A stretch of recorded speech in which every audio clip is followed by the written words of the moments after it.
आज हमारे साथ सर्वेक्ष अग्रवाल, ये स्टूडेंट हैं।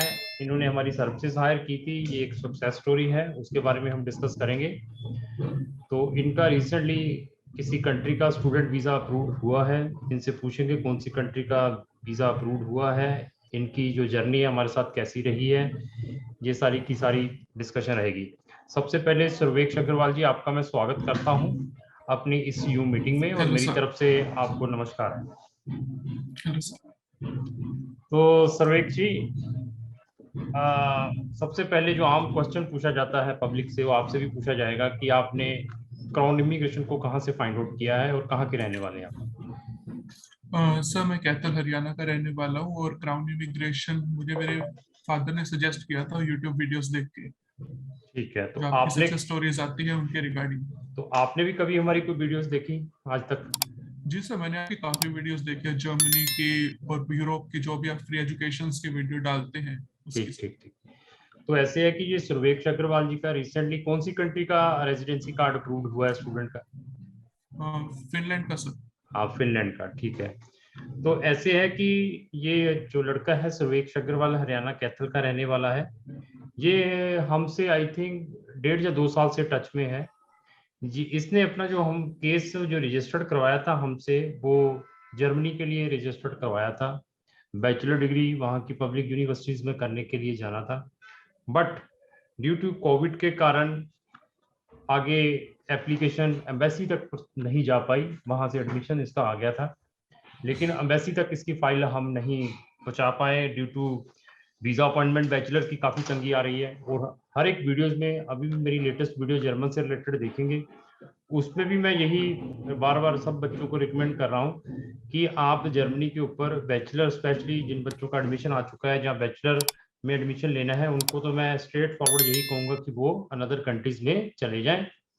वहाँ से आप जर्मनी आ सकते हैं वहाँ जाने के बाद। तो इसने कितना साल हुआ सर्वेक्षी हमारे साथ जुड़े हुए? सर मैं 2019 या 2020 के फर्स्ट मंथ से आपके साथ हूँ, तो हाँ हाँ। तो आपका अप्रोक्सीमेटली 2 साल हो गए हाँ, सर। 2 साल। आपका वहाँ से एडमिशन आया था जर्मनी से? जी सर, जर्मनी से एडमिशन आ गया था। फाइल सबमिट करवाने से लगभग 1 महीने पहले ही एम्बेसी बंद हो गई थी। ठीक ठीक ठीक ठीक। तो मैं आपको अप्रिशिएट करूंगा और आपके पेरेंट्स को भी अप्रिशिएट करूंगा सबसे पहले, कि आपके माइंड में फॉरेन का भूत सवार नहीं है। फॉरेन का भूत समझते हैं, क्रेज। जी। मैं उसके लिए रियली अप्रिशिएट करता हूँ। You have a lot of patience, और आपके फादर के अंदर भी पेशेंस है, उनको भी मैं सल्यूट करता हूँ। लोगों का क्या है, इम्पेशेंस हो जाते हैं यहाँ पे फॉरेन में जाना हो। पेशेंस का रीजन इसलिए बता रहा हूँ कि आपने फॉरेन सब कंट्रीज देखी हुई हैं, आपकी ट्रैवल हिस्ट्री भी है, आपके फादर साहब की भी बहुत अच्छी ट्रैवल हिस्ट्री है। इवन इतना एक्सपीरियंस होने के बाद भी आपने हमें सेलेक्ट किया है हायर सर्विसेज के लिए अपने बच्चे की, जहां आपने अपनी एडमिशन्स के लिए। तो उसके लिए भी मैं प्रेज करता हूं, क्योंकि लॉट ऑफ एजेंसीज का कैथल के अंदर भी है, हरियाणा के अंदर भी है, दिल्ली भी आपको नज़दीक लगता है, फिर भी हमें आपने सेलेक्ट किया है। पेशेंस का मीन्स ये है कि सबसे पहले ये देखिए कि बच्चा कितना एक्टिव है या स्मार्ट है, कि उसने अपनी इंडिया में भी साथ में एडमिशन लिया हुआ था। देख लीजिए, मैंने फिर बताया है, क्योंकि जिस बच्चे ने पढ़ना है, जो पेरेंट्स अपने बच्चे के टुवर्ड सीरियस हैं, तो वो यही चाहते हैं कि साथ में इंडिया का भी ऑप्शन रखा जाए। ये नहीं है कि हम एक ही चीज के ऊपर डिपेंड रहें। तो आई थिंक इसका अभी फाइनल ईयर बीटेक का चल रहा होगा। आई थिंक सो कि नेक्स्ट ईयर होगा complete. Yes next sir. Year sir होगा। नेक्स्ट ईयर 2023 में कंप्लीट हो हाँ, जाएगा। 2023 में इसका कंप्लीट हो जाएगा बीटेक। और इसने जब दिया था, तो वो देने के बाद बीटेक फर्स्ट ईयर भी कर लिया था, तो अभी डायरेक्टली भी इसका बैचलर में एडमिशन आ जाना था। अभी मुझे कहता कि सर डालो, बट प्रॉब्लम फिर वीजा अपॉइंटमेंट की आनी थी। इसको हमने फिर 2 4 5 बारी फिर फोन किया। मैं क्या सर्वेक्षी, अभी आपने जाना है, क्योंकि प्रोफाइल बहुत अच्छी है, तो ऐसे स्टूडेंट्स को हम भी डेफिनेटली परस्यू करते हैं। और पैसे भी इन्होंने हमें जमा करवाए हुए थे अपने, जो भी हम 10 15 20 हज़ार रुपये लेते हैं एडवांस में। तो फिर इससे फिर हमें पता चला कि आप यहीं पे बीटेक परस्यू कर रहे हैं, फिर भी आपने अपनी एप्लीकेशन प्रोसीड की फिनलैंड के लिए ड्यूरिंग द स्टडी, कि हाँ चलो फिनलैंड में सर डालो। फिनलैंड का इसका स्टूडेंट वीजा भी अप्रूव हो गया। बहुत ही इंटरेस्टिंग स्टोरी है, सुनने वाली है। तो फिनलैंड का इनका वीजा, आप रेजिडेंसी दिखाएंगे जरा फिनलैंड की जो स्टूडेंट की आई है? यस सर, में भी शायद कैमरा ब्लर हो तो। हाँ, बहुत अच्छा लगा। ठीक है सर जी, आ गई। अभी देखिए क्या है, फिनलैंड की रेजिडेंसी आ गई है, एडमिशन भी इसका वहां पे बैचलर में हुआ था। पेरेंट्स इतने सीरियस थे, बच्चा खुद इतना सीरियस है, उसने कहा कि सर मेरा सारा कुछ हो गया और मैंने अभी जाना नहीं है। इन्होंने मुझे बताया कि सर अभी हमने जाना नहीं है क्योंकि मेरा बहुत ज्यादा नुकसान हो जाएगा। को मैं क्या किस चीज का, कहता मेरा तो सिर्फ 1 साल 1.5 साल रह गया है बीटेक खत्म होने में, तो अभी मैं जाकर फिर एबीसी पढ़ूंगा, फिर मैं बैचलर में जाऊंगा। और हमारे यहाँ पे माइंड में, सर्वेक्षी जी सुन लीजिए, यहाँ पर माइंड में 90% बच्चों के माइंड में, पेरेंट्स के माइंड में यही रहता है कि फॉरेन जाना है, देखा जाएगा, पहुंचने के बाद देखेंगे क्या करना है। रियली मेरे पास आते हैं, मैं बताता हूँ, और आपको मैं फिर प्रेज करता हूँ कि आपने फॉरेन को इग्नोर किया। आपने कहा कि मेरा इंडिया की जो स्टडी है मैं उसको कंप्लीट कर लूं, क्योंकि आप सीरियस स्टूडेंट हैं, आपके परसेंटेज भी कोई ऐसे नहीं है कि बहुत वीक स्टूडेंट हैं, और आप नॉन मेडिकल के स्टूडेंट हैं। आई थिंक मोर देन आपके 75% कितने 12th में यस सर। कितने? सर मेडिकल विद मैथ थे 65 अबव थे। सुपर मेडिकल का स्टूडेंट, सुपर मेडिकल का स्टूडेंट है, पेरेंट्स भी सीरियस है, बच्चा भी सीरियस है, और बच्चे ने IELTS में 7 थे, 7.5 जी सर 6.5। 6.5 थे, और सुपर मेडिकल का स्टूडेंट है, फिजिक्स केमिस्ट्री मैथ और ये बायो भी रखी हुई है। और रेजिडेंसी आ गई, रेजिडेंसी के बाद फिर कहा कि सर अभी हमने जाना नहीं है क्योंकि मेरा नुकसान हो जाएगा, यहाँ की डिग्री है। बच्चे ने कहा कि सर हम इसको कैंसिल करवाएंगे, जाएंगे नहीं। मैं कहा चलो ठीक है, इसको हम करते हैं कोशिश, यूनिवर्सिटी से बात करते हैं रिफंड के लिए। बट मैंने कहा सर मेरी तो फीस दे दीजिए, मैंने तो अपनी मेहनत कर दी, मैंने तो वीजा के बाद ही पेमेंट लेनी होती है। तो इन्होंने मेरी पेमेंट, कहते हैं आपकी पेमेंट कहीं नहीं है, आपकी पेमेंट ये लो जी, हाँ ये आपकी पेमेंट जो हमने डिसाइड किया था वो दे दी।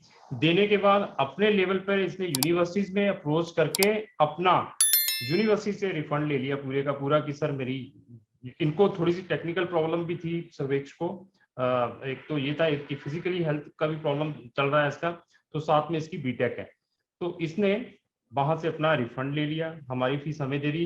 अब ये देखिए सर्वेक्ष अग्रवाल के माइंड में फतूर नहीं था कि बाहर ही जाना, बाहर ही जाना है। उसने अपना वीजा आने के बाद भी फिनलैंड का अपना जो एडमिशन है कैंसिल करवा कर अपना रिफंड लिया है, कि अभी कह रहा है कि मैं अपनी बीटेक कंप्लीट करके उसके बाद मास्टर के लिए मैं जर्मनी में जाऊंगा। तो इन्होंने अपना जो हमने प्रोसेस किया था उसकी भी फीस पे की है, कि हाँ सर आपने तो अपना वर्क कर दिया, लेकिन अभी मैं यहाँ पर छोड़ के नहीं जाऊंगा। ऐसा फतूर नहीं है कि जैसा हमारे 90% बच्चों के अंदर यही फतूर है, पेरेंट्स के अंदर भी यही फतूर है। अगर इसकी जगह कोई और बच्चा होता, मैंने 90% है, ऐसे केसेस एक्सेप्शनल मिलते हैं। तो मैं इसका फिर आपको अप्रिशिएट करता हूँ, आपके पेरेंट्स को भी अप्रिशिएट करता हूँ। जिस दिन आपकी बीटेक कंप्लीट हो जाएगी तो आपने हमें फिर संपर्क करना है, जर्मनी में फ्री स्टडीज के लिए मास्टर में भेजेंगे, और मैक्सिमम से मैक्सिमम जो मुझसे बनेगा डिस्काउंट दूंगा। अगर किसी से मैं 3,000 यूरो ले रहा हूँ, 2500 यूरो लेगा, तो आपके लिए उससे 50% का वैसे डिस्काउंट देंगे, क्योंकि अभी आप गए थे, जाना था, जा नहीं पाए, तो उसमें मैं आपकी सारी की सारी कसर कंप्लीट करूंगा। तो अभी मुझे ये बताएंगे बीटेक में एक्सपेक्टेड कितने परसेंटेज आ जाएंगे अग्रवाल जी? सर मिनिमम 7 तो अभी सर 5th सेमेस्टर चल रहा है और 6.9 तो अभी भी चल रही है सर सीजीपीए, तो 7.5 अब तो कंफर्म है सर। 7 लेने की कोशिश करना है, 7 या 7+, दैट इज मेन वो है। और कौन सी स्ट्रीम में कर रहे हो सर? कंप्यूटर साइंस में। हाँ कंप्यूटर साइंस में, there is no any problem. तो मैं आपके जो वो है जर्मनी के लिए डेफिनेटली ड्रीम जो भी आपकी फुलफिल करूंगा। तो अभी मैं अपनी उसमें क्वेश्चन पे आता हूँ कि सर्विसेज के बारे में, क्रॉन इमिग्रेशन की सर्विसेज आपको कैसी लगी, जो भी व्हाट्सएवर है? सर सर्विसेज काफी अच्छी थी, लाइक मैं 2 साल से टच में था तो जर्मनी की भी प्रॉपर अपडेट मिलती थी। एम्बेसी बंद होने के बाद भी आपकी तरफ से भी लाइक काफी सपोर्ट आया कि हाँ आप इस कंट्री में अप्रोच कर सकते हो, यहाँ जा सकते हो। तो लाइक फिर फाइनली जर्मनी में भी सर 3 महीने में ही वीजा आ गया था, फाइलिंग प्रोसेस सब कुछ 3 महीने के अंदर अंदर ही, और रात में वीजा है सर। नहीं वीजा जर्मनी का नहीं, ये जो कौन सी कंट्री का है, कौन सी? फिनलैंड का वीजा 3 महीने में ही आ गया था लाइक। ठीक है, एक चीज और पूछनी फिनलैंड से रिलेटेड, आपको जी फिनलैंड सर। का जो वीजा लिया है आपको क्या लगा है, कोई इंटरव्यू हार्ड थी या कुछ ऐसा, कोई बच्चों को मैसेज देना चाहेंगे? ये बताइए कि एक नॉर्मल बच्चा फिनलैंड का वीजा ले सकता है कि नहीं ले सकता? सर बिल्कुल इजीली ले सकता अगर आपके थ्रू प्रोसेस करते हैं तो। प्रॉपर एप्लीकेशन थी और इंटरव्यू में भी आप लोगों ने सभी बताया था कि ऐसे होगा और बेसिकली वही हुआ। ठीक है।